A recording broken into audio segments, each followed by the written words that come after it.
Bonjour et bienvenue dans votre revue de presse de ce vendredi 10 juillet 2020. La prise de parole de Babacar Ngom sur le litige foncier qui l'oppose aux populations du village de Ndengueler dans la commune de Ndiaganiao à Thiès est largement commentée par les quotidiens reçus ce vendredi. Pour Grand Place, les paysans de Ndengueler ont encore du chemin à faire dans ce combat, car le patron de la Sedima a répondu en substance lors de sa prise de parole que s'il devait restituer des terres, il le fera pour les populations du village de Djilar, les vrais propriétaires selon lui.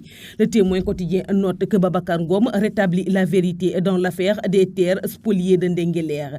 Le roi du poulet sénégalais, preuve à l'appui, notamment les titres de propriété et des images satellites, a démontré de façon incontestable que les terres revendiquées par les villageois de Ndengueler ne leur appartiennent pas et sont bel et bien sa propriété. Le patron du groupe Sedima a profité de son face-à-face avec la presse pour se faire l'avocat de l'entreprise nationale, écrit le journal.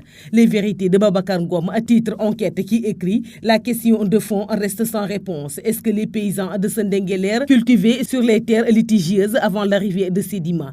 Le journal rappelle que dans ses précédentes éditions, les 10 paysans affirmaient que force avec ces terres font l'objet d'une exploitation depuis leurs ancêtres. Mais pour Babacar Ngom, le doute n'est pas permis. Nous ne sommes pas sur les terres de Ndengueler, mais bien de Djilar, soutient le patron de la Sedima. Selon l'AS, accusé d'avoir fait main basse sur les terres de Ndengueler, Babacar Ngom demande à l'État de trancher sur la question. Pour le quotidien, Babacar Ngom reste dans son sillon, convaincu qu'il est dans son droit dans le problème de terre qui l'oppose aux habitants de Ndengueler. Le PDG de Sedima ne compte pas renoncer à son projet agricole dans la zone, écrit le journal.